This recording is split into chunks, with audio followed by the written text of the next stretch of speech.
نحمده ونصلي ونسلم على رسوله الكريم أما بعد فأعوذ بالله من الشيطان الرجيم بسم الله الرحمن الرحيم كونوا مع الصادقين صدق الله العظيم.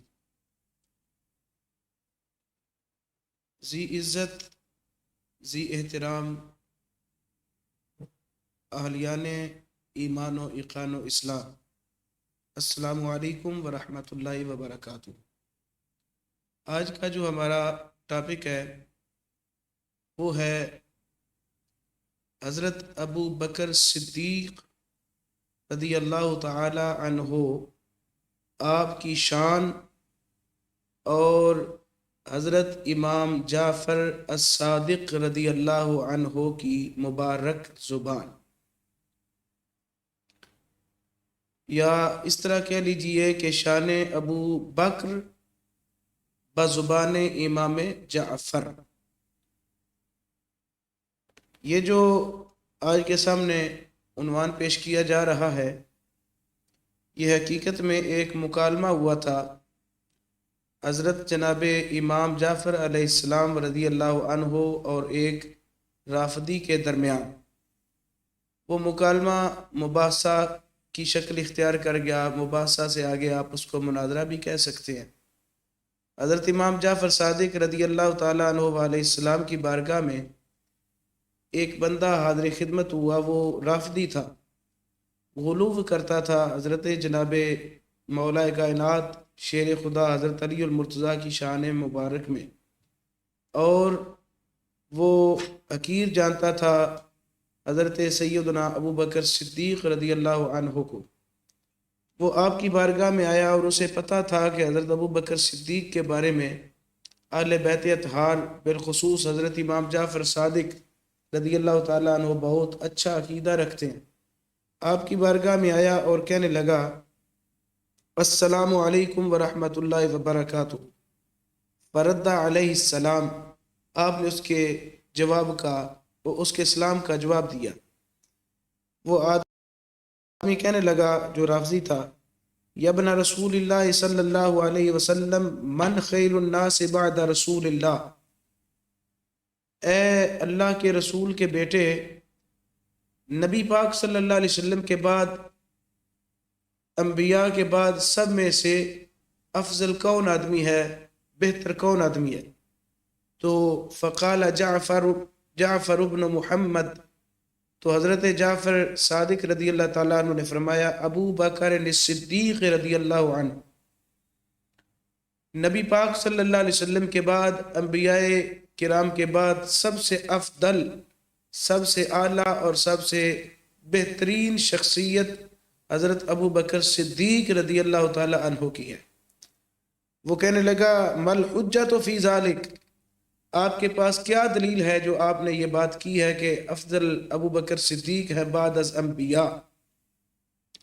تو امام جعفر صادق نے فرمایا چونکہ اللہ تعالیٰ ان کی عزتیں اور ان کی شانیں بیان فرما رہا ہے، اس لیے میں بھی ان کی شان کو مانتا ہوں چونکہ رب نے بیان فرمایا ہے۔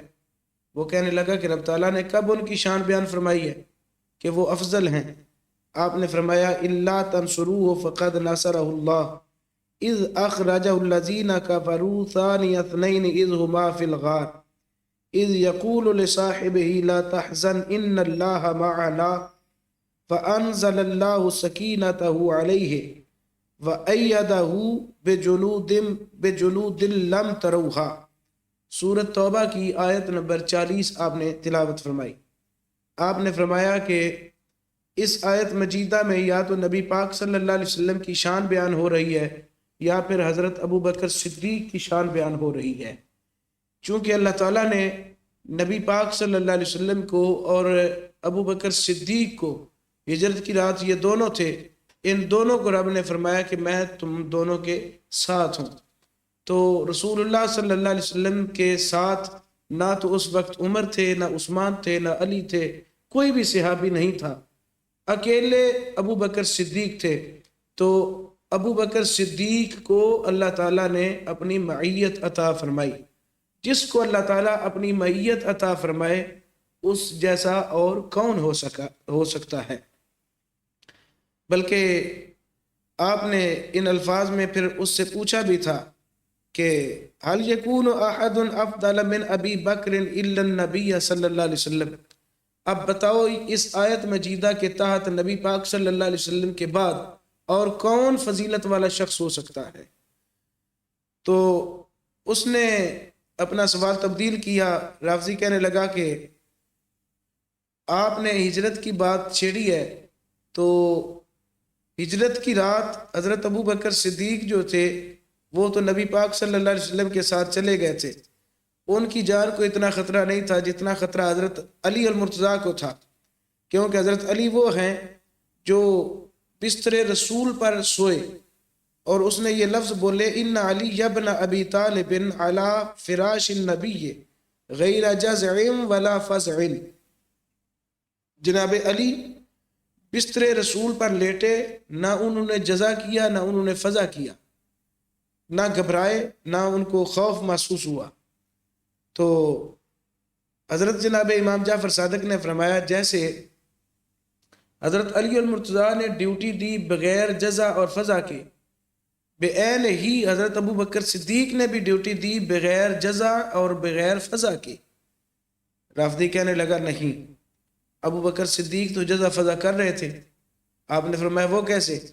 کہنے لگا کہ اللہ کا قرآن کہتا ہے اذ یقول لصاحبہ لا تحزن ان اللہ معنا، تو اس میں جزع فزع ہے۔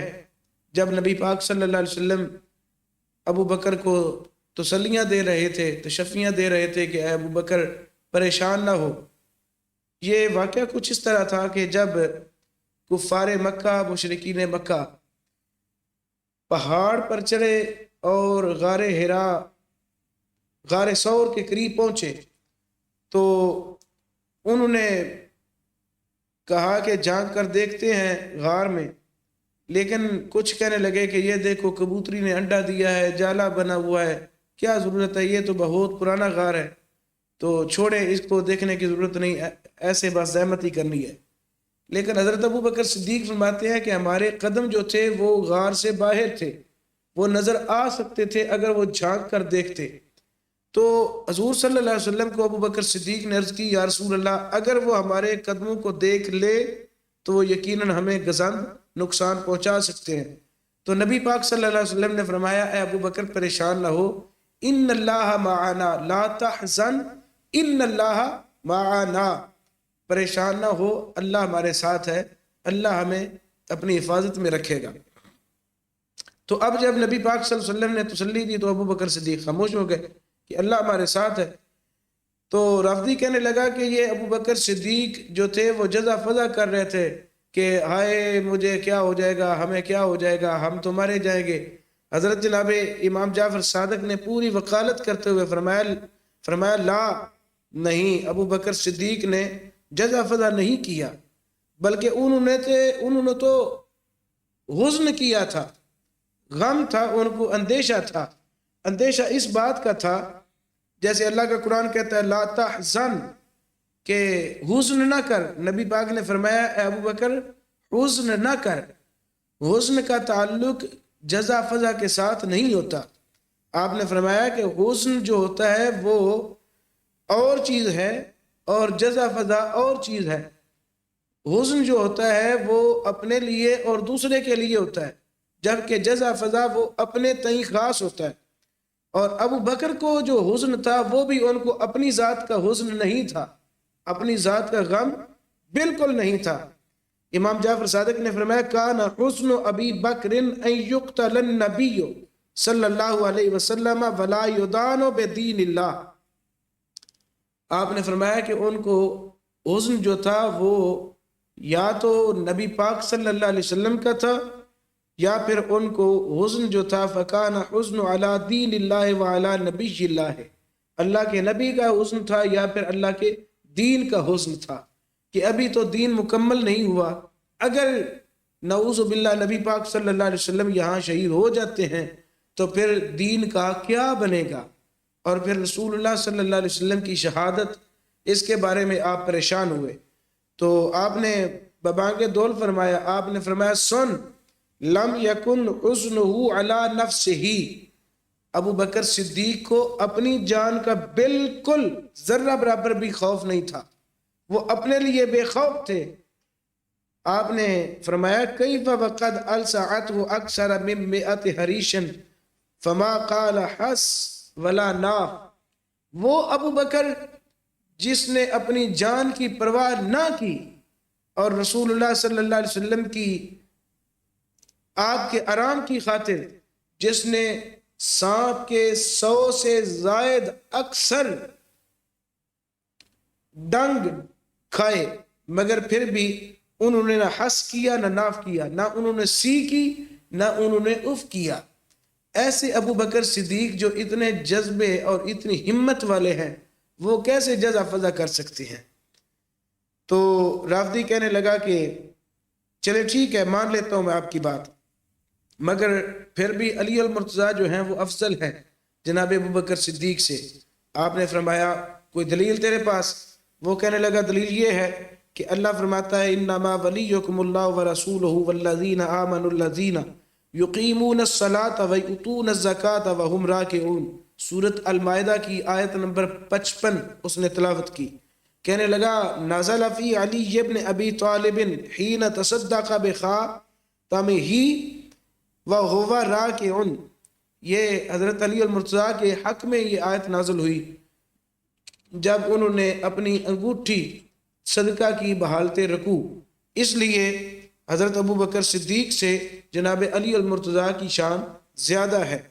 حضرت امام جعفر صادق نے فرمایا آپ نے فرمایا کہ تو نے اس صورت کی اس آیت کو تو تلاوت کیا ہے، پڑھا ہے، مگر اس سے پہلے کی جو صورت ہے وہ جو آیت ہے اس کو بھی پڑھ۔ کہنے لگا وہ کون سی؟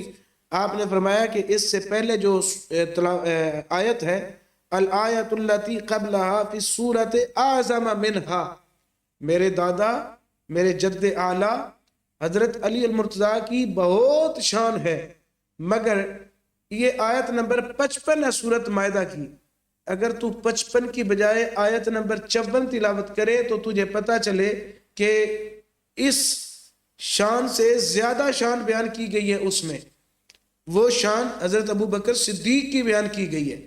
وہ کہنے لگا جی کیسے؟ آپ نے فرمایا اللہ تعالیٰ فرماتا ہے یا ایھا الذین آمنوا من یرتد منکم عن دینہ فسوف یأتی اللہ بقوم یحبہم ویحبونہ، کہ اللہ تعالیٰ نے فرمایا اے ایمان والے لوگوں، تم میں سے بعض لوگ جو ہیں وہ مرتد ہو جائیں گے، اپنے دین سے ہٹ جائیں گے، تو ان قریب اللہ تعالیٰ ایسی قوم کو لائے گا جو قوم اللہ سے پیار کرتی ہوگی اور اللہ ان سے پیار کرتا ہوگا، یعنی وہ قوم اللہ کی محبوب ہوگی اور اللہ ان کا محبوب ہوگا، اللہ ان کا محب ہوگا، وہ اللہ کے محب ہوں گے، باہمی محبتیں ہوں گی ان کی رب تعالیٰ کے ساتھ اور رب تعالیٰ کی اس قوم کے ساتھ محبتیں ہوں گی۔ تو آپ نے فرمایا اب تجھے معلوم ہے کہ وہ مرتد ہونے والے لوگ کون تھے اور انہوں نے کب ارتداد کیا؟ انہوں نے اس وقت ارتداد کیا جب رسول اللہ صلی اللہ علیہ وسلم اس دنیا فانی سے آپ نے کوچ فرمایا، انتقال رسول ہوا، تب لوگوں نے زکوٰۃ دینی بند کر دی اور مرتد ہونے لگے۔ تو ادھر نہاون جو کہ صوبہ ہمدان ایران کا ایک قصبہ یہ شہر ہے، ادھر کفار جو تھے وہ جمع ہو گئے اور وہ کہنے لگے کہ محمد صلی اللہ علیہ وسلم اب مر گئے ہیں، نعوذ باللہ محمد صلی اللہ علیہ وسلم انتقال فرما گئے ہیں، لہذا اب مسلمانوں کی کمر ٹوٹ چکی ہے، کوئی بھی اب کفار کے ساتھ مقابلہ کرنے کی جرت نہیں رکھتا۔ اب مرتدین کو بھی وہ ابھار رہے تھے اور کہہ رہے تھے کہ تم کھڑے ہو، ہم تمہارے ساتھ ہیں، ہم تمہیں حمایت کریں گے، ہم تمہیں اسلحہ بھی دیں گے، ہم تمہاری ہر طرح کی مدد کریں گے، لیکن ادھر ابو بکر صدیق جو تھے وہ ڈٹ گئے، حتیٰ کہ ابو بکر صدیق کی بارگاہ میں فاروق اعظم نے عرض کی کہ اے خلیفہ مسلمین، اگر آپ فی الوقت ان کو نماز روزے تک رکھیں تو بہتر ہے، زکوٰۃ نہیں دیتے تو آہستہ آہستہ یہ معمول پہ آ جائیں گے، ایسا ہی نہ ہو کہ یہ اسلام سے بالکل ہی دور ہو جائیں۔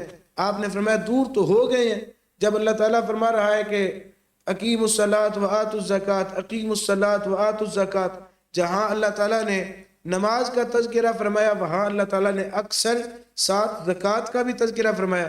جب یہ نص سے قطعی کے منکر ہو رہے ہیں، اللہ تعالیٰ کے فرمان سے باغی ہو رہے ہیں، یہ مرتد تو ہو چکے، اب اور انہوں نے کیا کرنا ہے؟ حضرت ابوبکر صدیق نے فرمایا کہ ان کو زکوٰۃ دینی پڑے گی، جو کہ اللہ تعالیٰ نے ہم پر فرض فرمائی ہے۔ جن پر زکوٰۃ فرض ہے وہ زکوٰۃ دیں گے، جو زکوٰۃ نہیں دے گا اس کے ساتھ میں قتال کروں گا، میں جنگ کروں گا۔ آپ نے فرمایا، حتیٰ کہ اتنے سخت الفاظ میں ابوبکر صدیق نے فرمایا، اے عمر، اگر میرے ساتھ کوئی بندہ بھی نہ چلے، میں اکیلا چلوں گا، اکیلا جہاد کروں گا، اتنے لوگ ہو جائیں، یہ مرتدین اتنے ہو جائیں وَلَوْ اجتمع عَلَيَّ عَدَدَ الْحَجْرِ وَالْمَدَرِ وَالشَّوْكِ وَالشَّجَرِ وَالْجِنِّ وَالْإِنسِ لَقَاتَلْتُهُمْ وَحْدِي۔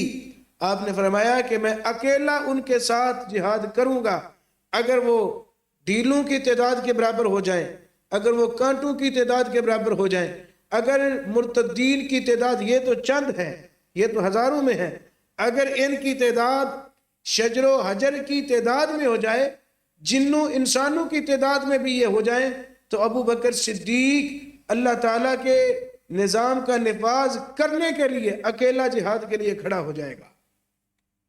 تو حضرت امام جعفر الصادق نے فرمایا، اے اللہ کے بندے، ذرا دیکھ، میرے بابا علی المرتضیٰ کی شان کم نہیں ہے، انہوں نے بحالت رکوع اپنی انگوٹھی صدقہ فرمائی تھی، خیرات میں انہوں نے دی تھی، مگر یہ بھی تو دیکھ، جب انہوں نے انگوٹھی دی، صدقہ کیا، تو پھر اللہ تعالیٰ نے ان کی شان میں یہ آیت نازل فرمائی۔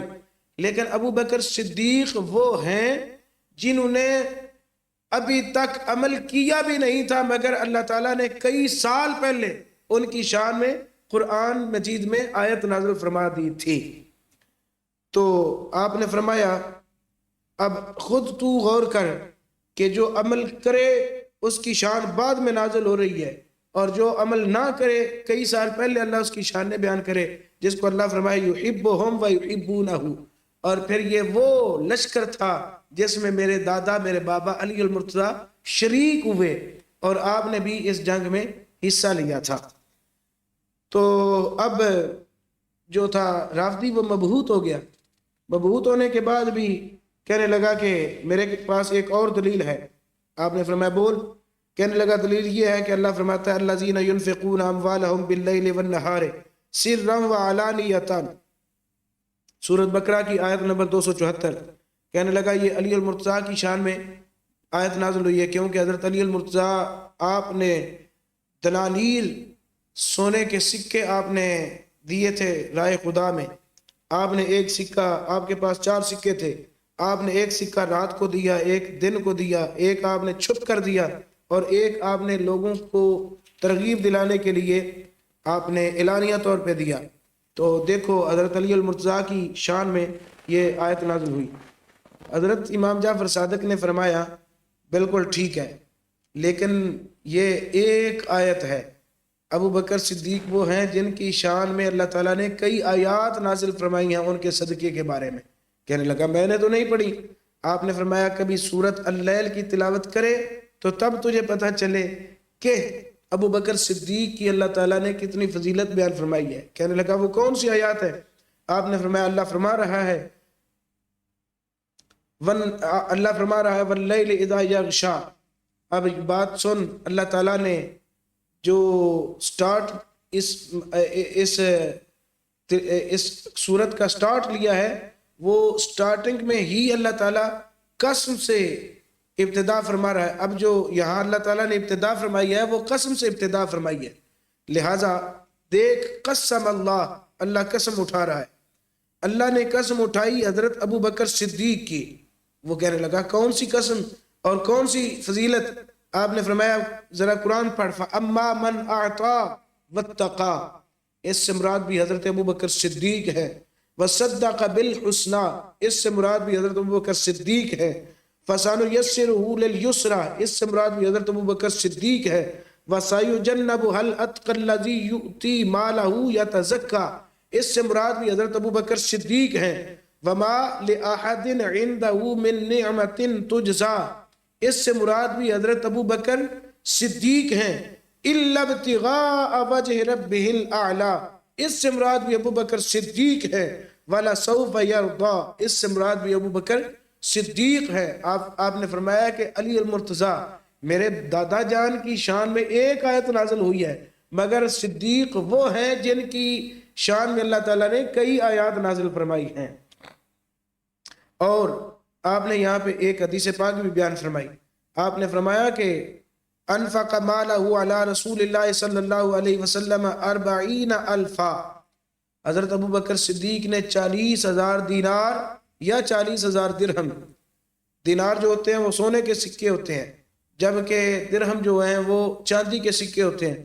یہاں پہ یہ تحریر نہیں ہے کہ دینار تھے یا درہم تھے، بہرحال 40,000 سکے ابو بکر صدیق نے دیے، سونے کے تھے یا چاندی کے تھے۔ 40,000 جب حضور صلی اللہ علیہ وسلم کی بارگاہ میں لا کر رکھے، فرماتے ہیں حتی تجلل بالعبا، ابو بکر صدیق کے پاس اب کوئی سوٹ بھی ایسا نہ بچا جو آپ پہن سکتے، آپ نے ایک ٹاٹ کا لباس پہن لیا۔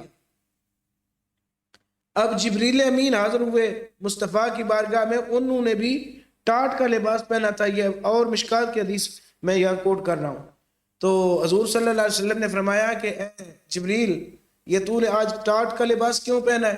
عرض کی یا رسول اللہ، اکیلے میں نے نہیں، سارے فرشتوں نے پہنا ہے۔ کیوں؟ عرض کی یا رسول اللہ، اللہ تعالیٰ کو ابو بکر صدیق کی ادا اتنی پسند آئی کہ اس نے اپنا سارا مال آپ کی بارگاہ میں حاضر کر دیا۔ اللہ تعالیٰ کو ادا پسند آئی، اس نے آج ٹاٹ کا لباس پہنا ہے، اللہ نے سارے فرشتوں کو ٹاٹ کا لباس پہننے کا حکم فرما دیا ہے۔ واپس آتا ہوں حضرت جناب امام جعفر صادق کے قول کی طرف، آپ نے فرمایا فہابت جبریل، جبریل آ گئے جب رسول خدا کی بارگاہ میں صدیق نے سب کچھ پیش کیا اور ٹاٹ کا لباس پہنا، اور جبریل نے آ کر عرض کی اللہ العلی الاعلی یقرئک السلام، اے محبوب وہ اللہ جو علی بھی ہے جو اعلیٰ بھی ہے وہ آپ کو سلام فرما رہا ہے۔ وَيَقُولُ، اور فرماتا ہے رب اقرأ علی ابی بکر منی السلام، اور رب آپ کو سلام بھی بھیج رہا ہے اور پیغام بھی بھیج رہا ہے۔ پیغام یہ ہے کہ ابو بکر سے کہیے کہ تیرا رب تجھے سلام بھیج رہا ہے، اے ابو بکر تجھے تیرے رب کی طرف سے سلام ہو۔ وَقُلْ، اور اے میرے حبیب ابو بکر سے فرمائیے، ابو بکر سے پوچھئے ارادن انت عنی فی فقرک ھذا ام ساخط، ابو بکر سے پوچھو کہ ہم نے جو اس کو یہ فقر کا آج بادشاہ بنایا ہے، یہ فقر جو اس کو فقر اختیاری ملا ہے، اس میں یہ راضی ہے یا اللہ تعالیٰ سے ناراض ہے؟ کیا یہ راضی ہے یا ناراض ہے؟ تو حضرت ابو بکر صدیق کو نبی پاک صلی اللہ علیہ وسلم نے فرمایا کہ اللہ تعالیٰ تجھے سلام بھیج رہا ہے اور اللہ پوچھ رہا ہے کیا تو راضی ہے ہم سے یا ناراض ہے؟ تو ابو بکر صدیق کی آنکھوں میں آنسو امڈ آئے اور عرض کرتے ہیں اسخط علی ربی، کیا میں اپنے رب سے ناراض ہوں گا؟ میں اپنے رب سے ناراض ہو سکتا ہوں؟ انا عن ربی راضٍ، انا عن ربی راضٍ، انا عن ربی راضٍ، میں اپنے رب سے راضی ہوں، میں اپنے رب سے راضی ہوں، میں اپنے رب سے راضی ہوں۔ انا عن ربی راضٍ، میں راضی ہوں اپنے رب پر، میں راضی ہوں اپنے رب پر۔ جب 3 مرتبہ فرمایا کہ میں اپنے رب پر راضی ہوں، میں راضی ہوں، میں اپنے رب پر راضی ہوں، پس اللہ تعالیٰ کی طرف سے یہ حکم ارشاد ہوا کہ اے حبیب اب ان کو فرما دیجئے کہ اگر تو ہم پر راضی ہے ابو بکر ہم تجھ پر راضی ہیں۔ وَوَعَدَهُ اللَّهُ أَن يُرْضِيَهُ، اور اللہ تعالیٰ ابو بکر تیرے ساتھ وعدہ کرتا ہے کہ ان قریب تیرا رب تجھے راضی کر دے گا، یعنی جنت عطا فرمائے گا۔ تو اب رافضی نے کہا چلے ٹھیک ہے، میں مان لیتا ہوں کہ ابو بکر صدیق کی شان میں بہت آیات نازل ہوئی ہیں، مگر یہ بھی دیکھیں کہ علی المرتضیٰ وہ ہیں جن کے ایمان کی گواہیاں اللہ تعالیٰ نے دی ہیں۔ آپ نے فرمایا کہاں پہ، کون سی آیت مجیدہ؟ وہ بولا، رافضی کہنے لگا اجعلتم سقایۃ الحاج وعمارۃ المسجد الحرام کمن آمن باللہ والیوم الآخر وجاہد فی سبیل اللہ لا یستوون عند اللہ واللہ لا یہدی القوم الظالمین۔ سورۃ توبہ کی آیت نمبر 19 تلاوت کی۔ رافضی کہنے لگا کہ جو کفار مکہ تھے وہ اتراتے تھے، فخر کرتے تھے، وہ کہتے تھے کہ ہم ایسے لوگ ہیں جو حاجیوں کو پانی پلاتے ہیں، زمزم پلاتے ہیں، حاجیوں کی خدمت کرتے ہیں، اور ہم نے مسجد حرام کی عمارت کو تعمیر کیا، ہم جیسا کون ہو سکتا ہے؟ تو اللہ تعالیٰ نے فرمایا نہیں، ایسے کبھی نہیں ہو سکتا۔ عمارت مسجد حرام اور زمزم کے پانی سے، پانی پلانے سے تم کیا ایمان والوں کے برابر ہونے کا دعویٰ کر رہے ہو؟ تم ہرگز برابر نہیں ہو سکتے۔ ہاں اگر وہ ایمان لا کر یہ کام کرتے تو ان کی شان ہوتی، لیکن ان کے سارے اعمال ضائع تھے چونکہ انہوں نے ایمان قبول نہیں کیا تھا۔ تو رافضی کہنے لگا کہ اس میں جو کمن آمن باللہ والیوم الآخر، اللہ تعالیٰ نے جو ان کو فرمایا کہ تم ایمان والوں کے ساتھ برابری نہیں کر سکتے، ان ایمان والوں سے مراد حضرت علی المرتضیٰ ہیں۔ تو حضرت امام جعفر صادق نے فرمایا لأبی بکر مثلھا، اگر ایسی بات ہے تو پھر ابو بکر صدیق کی شان بھی بیان ہی قرآن مجید میں موجود ہے، اگر یہی افضلیت کا تیرے ہاں معیار ہے۔ وہ کہنے لگا جی کہاں؟ آپ نے سورۃ الحدید کی آیت نمبر 10 تلاوت کی۔ آپ نے فرمایا، اللہ فرما رہا ہے لا یستوی منکم من انفق من قبل الفتح وقاتل اولئک اعظم درجۃ من الذین انفقوا من بعد وقاتلوا وکلا وعد اللہ الحسنى۔ آپ نے فرمایا کہ اللہ فرما رہا ہے کہ جو فتح مکہ سے پہلے ایمان لائے اور قتال کیا اللہ کی راہ میں، اور وہ لوگ جو فتح مکہ کے بعد ایمان لائے، یہ ایسا گروہ ہرگز یہ دونوں برابر نہیں ہو سکتے۔ وہ صحابی جو فتح مکہ سے پہلے مسلمان ہوئے، با ایمان ہوئے، وہ اور فتح مکہ کے بعد ایمان قبول کرنے والے کبھی بھی برابر نہیں ہو سکتے۔ ہاں ایک جو ان کی شان وہ برابری رکھتی ہے، کلم وعد اللہ الحسنى، جو پہلے ایمان لائے فتح مکہ سے ان کے ساتھ بھی جنت کا وعدہ، اور جو بعد میں ایمان لائے ان کے ساتھ بھی جنت کا وعدہ۔ جنت جانے میں، جنت حاصل کرنے میں، جنت کا وعدہ مکمل ہونے میں ان کی شان ایک ہے، مگر جو مکہ فتح سے پہلے ایمان لائے ان کی شان اور ہے، جو بعد میں ایمان قبول جنہوں نے کیا ان کی شان اور ہے۔ میں نہیں کہہ رہا، اللہ فرما رہا ہے۔ اللہ فرماتا ہے اولئک اعظم درجہ، ان کا درجہ عظمت والا ہے، ان کا درجہ فضیلت والا ہے، یہ عظمت والے لوگ ہیں فتح مکہ کے بعد ایمان قبول کرنے والوں میں سے۔ اب حضرت سیدنا امام باقر رضی اللہ عنہ کے شہزادے حضرت امام جعفر صادق رضی اللہ عنہ نے اس کو کلائی سے پکڑا اور فرمایا اب دیکھ، فتح مکہ سے پہلے ایمان قبول کیا ہے ابو بکر صدیق نے، صرف فتح مکہ سے پہلے نہیں، ہر ایک سے پہلے ایمان قبول کیا ہے ابو بکر صدیق نے۔ فرمایا کان ابو بکر اول من انفقہ مالہ علی رسول اللہ، ابو بکر وہ ہیں جنہوں نے ایمان قبول کیا اور اللہ کے رسول پر خرچ کیا، مگر سب سے پہلے خرچ کیا۔ وَأَوَّلَ مَنْ قَاتَلَ وَأَوَّلَ مَنْ جَاهَدَ، ابو بکر وہ ہے جو رسول اللہ صلی اللہ علیہ وسلم کے ساتھ جس نے قتال کیا تو سب سے پہلے، جس نے رسول اللہ کے ساتھ جہاد میں حصہ لیا تو سب سے پہلے۔ تجھے کیا معلوم ابو بکر صدیق کی شان؟ فرمایا کہ ایسا بھی موقع آیا تھا، جاء المشرکون فضربوا النبی صلی اللہ علیہ وسلم حتی دما، ایسا بھی موقع آیا تھا کہ نبی پاک صلی اللہ علیہ وسلم کو مشرکین مار رہے تھے اور خون بہہ رہا تھا نبی پاک صلی اللہ علیہ وسلم کا۔ یہ بات ابو بکر صدیق کو پہنچی تو ابو بکر صدیق مکے کی گلیوں میں دوڑتے ہوئے آئے اور آ کر ببانگ دول فرمایا ویلکم، تم تباہ ہو جاؤ، اتقتلون رجلا ان یقول ربی اللہ، تم اس بندے کو یعنی محمد صلی اللہ علیہ وسلم کو قتل کرنے پہ تلے ہوئے ہو جو یہ بیان کرتا ہے کہ بت جھوٹے خدا ہے، اللہ سچا خدا ہے، جو اللہ تعالیٰ کی توحید کی دعوت دیتا ہے، تم اس کے خلاف ہو، اس کا تم خون کرنا چاہتے ہو۔ تو ان کافروں نے، مکے کے مشرکوں نے نبی پاک صلی اللہ علیہ وسلم کو ابو بکر صدیق کے کہنے پہ چھوڑ دیا۔ لیکن پھر ایسا بھی موقع آیا کہ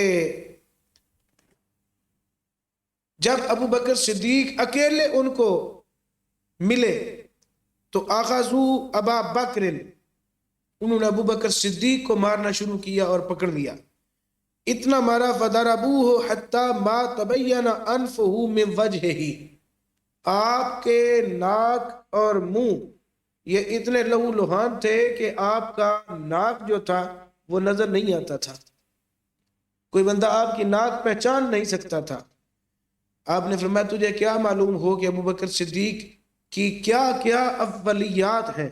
فرمایا کان اول من جاہد فی اللہ، ابو بکر وہ ہیں جنہوں نے جہاد کیا سب سے پہلے اللہ کی راہ میں، وَأَوَّلَ مَنْ قَاتَلَ مَعَ رسول اللہ، اور جنہوں نے غزوات میں حصہ لیا رسول اللہ کے ساتھ، رسول اللہ کے بعد سب سے پہلے حصہ لیا، سب سے پہلا حصہ لینے والا ابو بکر صدیق ہے۔ وَأَوَّلُ مَنْ أَنْفَقَ مَالًا، وہ ہیں جو جنہوں نے سب سے پہلے مصطفیٰ صلی اللہ علیہ وسلم کے بعد سب سے پہلے مال خرچ کیا، اور مصطفیٰ صلی اللہ علیہ وسلم نے جن کے مال کے بارے میں فرمایا ما نفعنی مال کمال ابی بکر، مجھے کسی کے مال نے اتنا نفع نہیں دیا جتنا مجھے ابو بکر صدیق کے مال نے نفع دیا۔ تو اب رافضی کہنے لگا کہ ٹھیک ہے مان لیتا ہوں، مگر میرا ایک اور بھی اشکال ہے، وہ یہ ہے کہ حضرت علی المرتضیٰ پھر بھی شان میں افضلیت رکھتے ہیں۔ فرمایا کون سی بات؟ کہنے لگا کہ ان علی لم یشرک باللہ طرفۃ عین، حضرت علی المرتضیٰ نے آنکھ جھپکنے کے برابر بھی شرک نہیں کیا۔ حضرت جناب امام جعفر الصادق نے فرمایا یہ میرے بابا کی شان ہے، میں مانتا ہوں کہ انہوں نے شرک نہیں کیا، یہ ہم پر فضل ہے، اللہ تعالیٰ کا کرم ہے کہ میرے دادا علی نے کبھی شرک نہیں کیا۔ لیکن یہ بھی یاد رکھ ابو بکر صدیق وہ ہیں جن کی شان اللہ تعالیٰ نے قرآن میں اس انداز میں بیان فرما دی ہے کہ اگر کوئی بھی ان کی فضیلت نہ پڑھی جائے، نہ سنی جائے، یہ اکیلی فضیلت ہی ان کے لیے کافی ہے، اور وہ بے نیاز ہیں فضائل میں سے، کوئی بھی ان کی فضیلت نہ بیان کی جائے، یہ اکیلی فضیلت ان کی بھاری ہے۔ آپ نے فرمایا ان اللہ اسنا علی ابی بکر ثناء یغنی عن کل شیء، فرمایا کہ ایک ہی فضیلت جو اللہ تعالیٰ نے ان کی ثنا، ان کی شان میں بیان فرمائی، وہ ان کو بے نیاز کر دیتی ہے فضیلتوں میں۔ رافضی کہنے لگا جی کون سی؟ آپ نے فرمایا کہ کبھی سورت زمر پڑھ، سورت الزمر کی آیت نمبر 33، اللہ تعالیٰ فرما رہا ہے والذی جاء بالصدق وصدق بہ، وہ جو سچ لے کر آیا اور وہ جس نے سچ کی تصدیق فرمائی۔ فرمایا جس نے جو سچ لے کر آیا اس سے مراد محمد صلی اللہ علیہ وسلم ہے، اور جس نے اس سچ کی تصدیق فرمائی اس سے مراد ابو بکر صدیق ہے۔ اور تجھے کیا معلوم جب سب لوگ نبی پاک صلی اللہ علیہ وسلم کو کہتے تھے کہ محمد تو جھوٹا ہے، قال ابو بکر صدقتا، لوگ کہتے تھے کذبتا، اے نبی تو جھوٹ بول رہا ہے، اکیلا ابو بکر تھا جو میدان میں نکل کر سینہ تان کر کہتا تھا صدقتا یا محمد، صدقتا یا محمد، صدقتا یا محمد، اے محمد میں کہہ رہا ہوں کہ تو سچ بول رہا ہے، میں کہہ رہا ہوں تو سچ بول رہا ہے۔ جو تصدیق کرے مصطفیٰ صلی اللہ علیہ وسلم کی۔ امام جعفر صادق نے فرمایا کہ نزلت فیہ ہذہ الآیت آیت التصدیق خاصۃ، یہ جو آیت تصدیق ہے یہ خاصہ ہے حضرت ابو بکر صدیق کا. ابو بکر صدیق کی ہی شان میں یہ آیت نازل ہوئی ہے. یہ الفاظ آپ کی شان کے بارے میں نازل ہوئے ہیں. یہ خاصہ ہے صدیق اکبر کا. الخاصۃ ما یوجد فیہ ولا یوجد فی غیرہ. خاصہ وہ ہوتا ہے جو کسی ایک بندے میں پایا جائے کسی دوسرے بندے میں نہ پایا جائے. فرمایا کہ سچ یعنی اسلام لانے والا محمد صلی اللہ علیہ وسلم ہے اور جس نے تصدیق کی ہے سے مراد ابو بکر صدیق ہے. آپ نے فرمایا تجھے کیا معلوم ابو بکر صدیق کے بارے میں؟ فَهُوَ التَّقِيُّ النَّقِيُّ الْمَرْضِيُّ الرَّضِيُّ الْعَادِلُ الْمُعَدَّلُ وَالْوَفِيُّ. آپ نے فرمایا ابو بکر صدیق وہ ہیں جو تقوی میں بھی اعلیٰ، جو اللہ تعالیٰ کے نظام پر عمل کرنے میں بھی اعلیٰ، وہ جو اپنی رضا رب کی رضا میں شامل کرے اس کو ابو بکر صدیق کہتے ہیں، اور جس پر رب راضی ہو جائے اس کو ابو بکر صدیق کہتے ہیں، جو عدل کرے اس کو ابو بکر صدیق کہتے ہیں، جہاں سے عدل نکلے جس کی بارگاہ سے عدل چلے اس کو ابو بکر صدیق کہتے ہیں، اور وفا کے پیکر وفا کے تاجدار کو ابو بکر صدیق کہتے ہیں. لفظی کہنے لگا کہ حضرت علی تو وہ ہیں جن کی محبت اللہ تعالیٰ نے قرآن میں فرض کی ہے، کیونکہ رب فرماتا ہے قُلْ لَا أَسْأَلُكُمْ عَلَيْهِ أَجْرًا إِلَّا الْمَوَدَّةَ فِي الْقُرْبَى. ابو بکر صدیق کے بارے میں کوئی ایسی قرآنی آیت ہے تو میرے سامنے پڑھیے. امام جعفر صادق نے فرمایا لِأَبِي بَكْرٍ مِثْلُهَا فِي الْقُرْآن. ہاں بالکل جیسے علی المرتضیٰ کے متعلق تو بول رہا ہے اسی طرح حضرت ابو بکر صدیق کی شان میں بھی اللہ تعالیٰ نے قرآن مجید میں محبت بیان فرمائی ہے. کیا والذین جاءوا من بعدهم یقولون ربنا اغفر لنا ولإخواننا الذین سبقونا بالایمان ولا تجعل في قلوبنا غلا للذین آمنوا ربنا انک رؤوف رحیم. آپ نے فرمایا اللہ تعالیٰ ان کے ایمان کی گواہیاں دے رہا ہے. ابو بکر وہ ہیں جو سب سے پہلے ایمان لائے، پس ابو بکر کی بلندی درجات کی دعا کرنا یہ واجب ہے. وَمُحَبَّتُهُ فَرْضٌ اور ان کی محبت فرض ہے. وَبُغْضُهُ كُفْرٌ اور ابو بکر کے ساتھ بغض رکھنا کفر ہے. ابو بکر صدیق جو ہیں ان کا بغض بھی کفر ہے، حضرت علی المرتضیٰ کا بغض بھی کفر ہے، اور ابو بکر صدیق کی محبت بھی ہم پہ واجب ہے، جناب علی المرتضیٰ کی محبت بھی ہم پہ واجب ہے. رافضی کہنے لگا کہ مجھے ایک اور مسئلہ پوچھنا ہے آپ سے. آپ نے فرمایا پوچھئے. کہنے لگا کہ عائشہ بنت ابی بکر افضل ہیں یا فاطمہ بنت محمد افضل ہیں؟ آپ نے فرمایا اچھا. آپ نے اللہ کا قرآن پڑھا دو مقامات سے. آپ نے فرمایا بسم اللہ الرحمن الرحیم یاسین والقرآن الحکیم. دوسرے مقام سے آپ نے پڑھا حامیم والکتاب المبین.